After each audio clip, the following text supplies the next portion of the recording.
Here's the key on this. Don't major in minor things. If you take up major time to do minor things, I'm telling you, you'll be behind the curve constantly. Here's what we learn in sales training. What's major time and what's minor time? Here's minor time, thinking about prospects. Here's minor time, making lists of prospects. Here's minor time, keeping books on prospects. Here's minor time, going to see the prospect. Here's minor time, evaluating the prospect after you've been there. That's all minor time. Here's major time, in the presence of the prospect. That's major time. And if you took a look, if you're in sales and you took a look at a week, you'd say, my gosh, I'm spending 90% of my time on the minor stuff and so little time on the major stuff in the presence of. How many hours in the presence of in my day? How many hours in the presence of during my sales week? Because the time that really counts is in the presence of the prospect. Majors and minors. Here's another key time management essential. Don't mistake movement for achievement. It's easy to get faked out by being busy. Guy comes home at night all exhausted, falls in the chair and says, oh, I've been going. Here's the big question. Doing what? It's not the going.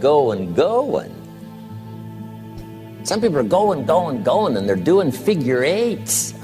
Their progress is small. So don't mistake movement for achievement. Here's another one in sales we learned. Don't mistake courtesy for consent.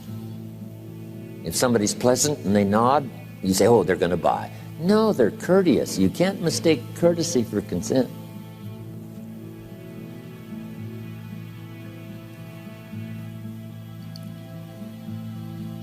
Now here's a big one, concentration.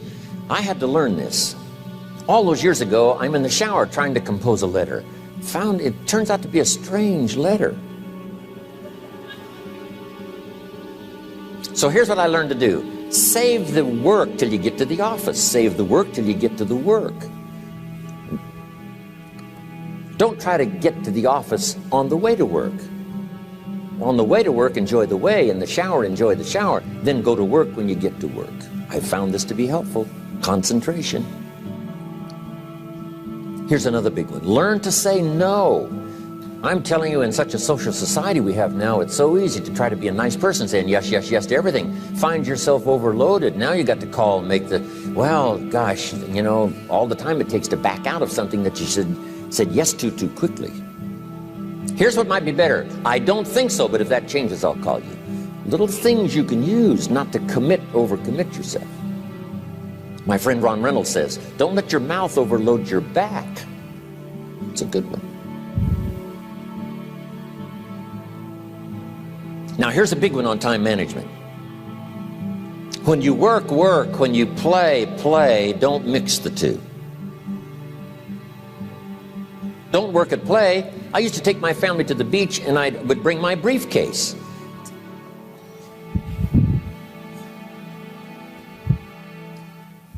I learned not to do that. Or at the beach, I'm saying I should be at the office. Now my family's upset because I'm at the beach and I'm thinking office.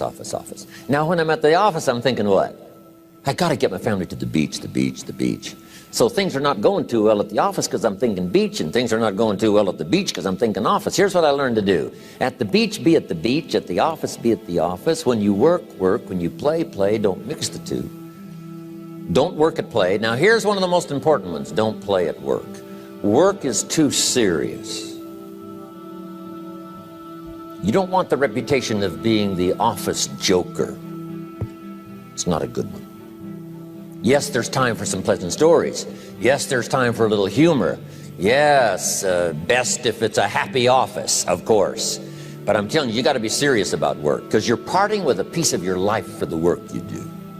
Your work costs you a piece of your life. Here's what it's called. Serious business. Not grim, not unhappy, but serious. Key. Don't play at work. The The old expression, I don't think we use it anymore, horse around at the office. Play around, play jokes, play tricks. No place, not at the workplace. At the beach, yes. At the bar, yes. Somewhere else, not work. You've got to treat work with all due conservative passion, because it's leading you to your future. Here's another key phrase: all work is good. You may not like your job, but if it's the stepping stones to get you to where you want to go, you got to appreciate your job. You don't have to have a passion for your job. Here's the ultimate passion: a passion for incredible success in every department of my life. That's the passion. But don't look down on some menial job you have to do to finally get you to where you want to go. No job is menial. No job is not, no, every job is noble. Training life for pay, making a contribution to society. Next, analyze how you are. And if you have some weaknesses, if you can't, doesn't seem like you can change, here's the key: get it covered. I used to keep promising myself I'd keep the books, keep the books, keep the books. Finally, I gave that up. And back then, it only took me an extra 50, 60 bucks a month for some accountant to keep the books. I said, no, I'm going to save the 50 bucks. You can't believe what I started losing in productivity because I tried to save the 50 bucks. So the key is, a lot of the time you can stay like you are, but just make sure you get it covered. Okay.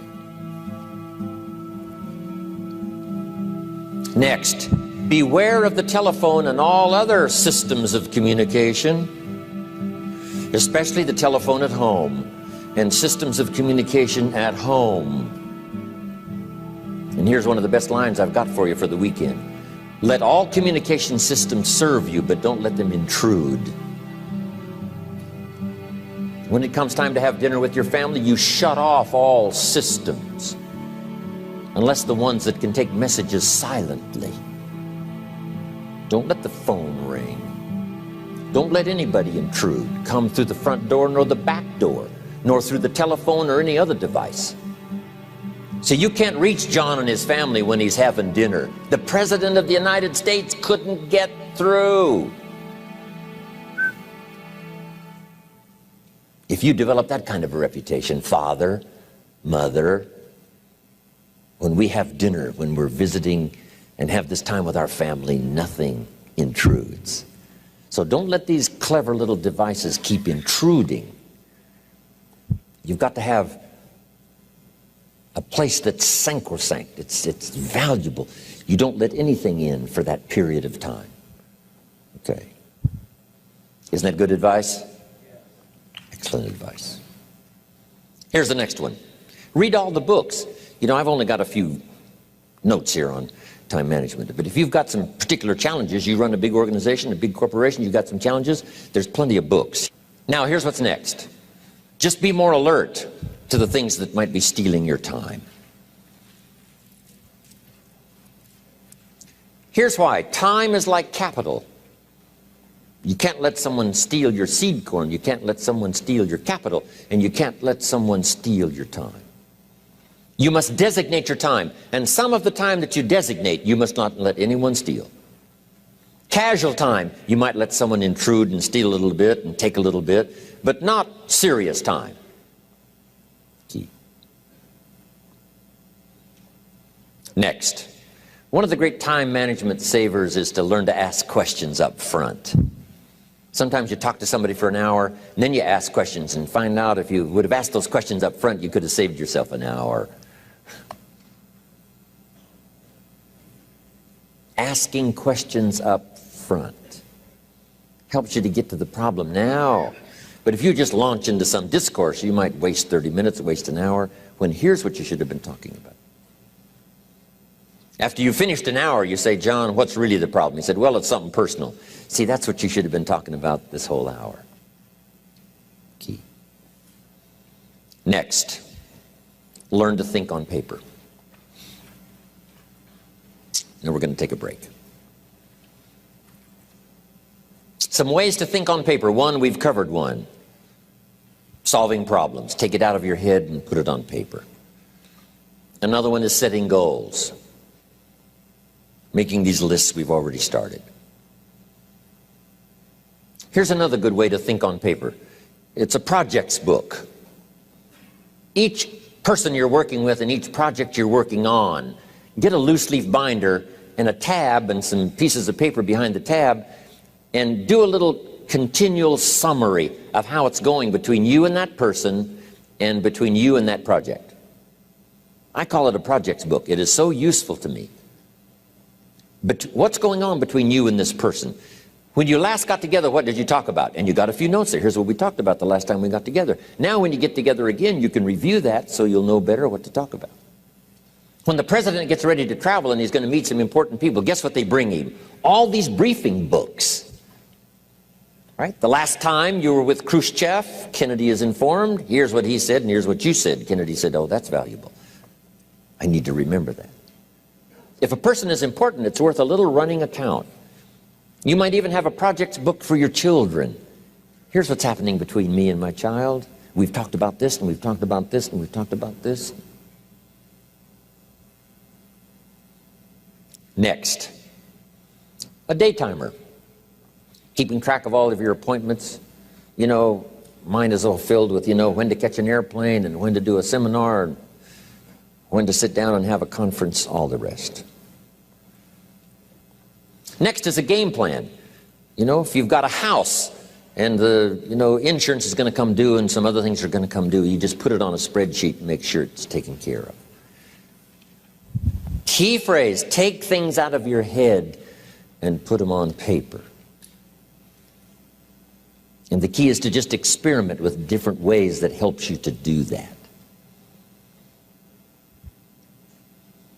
Now here's the last one, thinking on paper, and that's to keep a journal. One of the things I'm known for around the world, have been now for 39, 40 years, is keeping a journal. Now my journal is not it's not necessarily it's not like a diary. It might be part diary. I'm flying over Ireland and I write down a few little things that impress me. Today I met this person. Wow, what an extraordinary event. Today I conducted this seminar in Rome. 1,000 people stood up and sang for me. I've got a little bit of a diary in there. But here's what primarily your journal is for. Collecting good ideas. A journal is to collect good ideas on your health, good ideas for your business, good ideas for your future, good ideas for time management. Because I used to take notes on pieces of paper and torn off corners and backs of old envelopes and restaurant placemats. And I threw all this stuff in a drawer. It did not serve me well. I finally learned to get a bound copy, right? And just keep a journal, right? If I was here, I had my journal, I'd be taking notes, right? These 2 days in my journal. Now, if you're caught without your journal, you just take the notes. When you get back home, you put those notes in your journal, throw the paper away. Because we don't usually go through paper to review. But see, my journals now make up a significant part of my own library. My journal's all reserved privately for my children and my grandchildren. Can you imagine what I've collected over the years? It's unbelievable. There are 3 treasures to leave behind. I think you've already got those notes, right? Here they are. Number 1, your pictures. Don't leave the event unrecorded. It takes only a fraction of a second to say, here's who I was with. When I travel the world, right? We take all these pictures, and here's one of the gifts. People send me the pictures they took of me and them. It's part of the treasures I have on the farm. Incredible. A picture's worth 1,000 words to describe the scene, the emotion, what happened. Say, wow, this was an extraordinary day for me when I met these people. Here's what they told me happened to them when they went to my seminar 10 years ago. Wow, the drama comes back if you've taken the pictures. It's one of the treasures to leave behind when you go. Remember the old photographs that we have now of, 100 years ago, 70, 80 years ago, just a few photographs? What would it be like if you had thousands of photographs of the past, of your history, your mother, your father, right? Grandparents? So change all of that now for your children. Leave all your photographs as a record. Here's what's next to leave behind, and that's your library. The books that changed your life, the books that changed your health, the books that rescued you from oblivion, the books that you passed on to other people, they were so exciting for you, the books that made you financially independent, the books that developed your leadership, the books that gave you wisdom to ponder when things were tough, the books that got you through the winter, the books that helped you to plant in the spring and harvest in the fall. What a treasure to leave behind. If you do that, here's what's for sure. Your books will be more valuable than your furniture.